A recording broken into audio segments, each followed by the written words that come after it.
అన్నిటికన్నా తేలిక మార్గం ఏమిటంటే భగవంతుని యొక్క నామాన్ని పలకడం.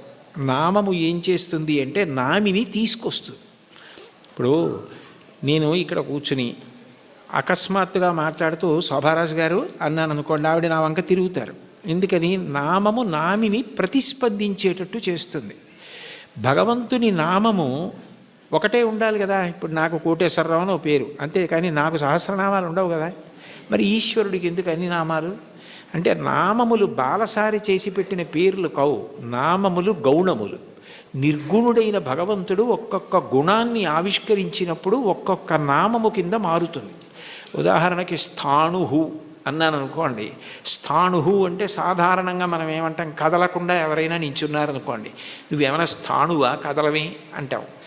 భగవంతుడికి స్థాణువు అని పేరు ఎందుకు వచ్చిందంటే ఇంకా ఆయన అంతటా వ్యాప్తి చెంది ఉన్నాడు, ఇక ఆయన కదలడానికి చోటేది. అందుకని స్థాణుహు. ఒక్కొక్క గుణము వలన ఒక్కొక్క నామం వస్తుంది.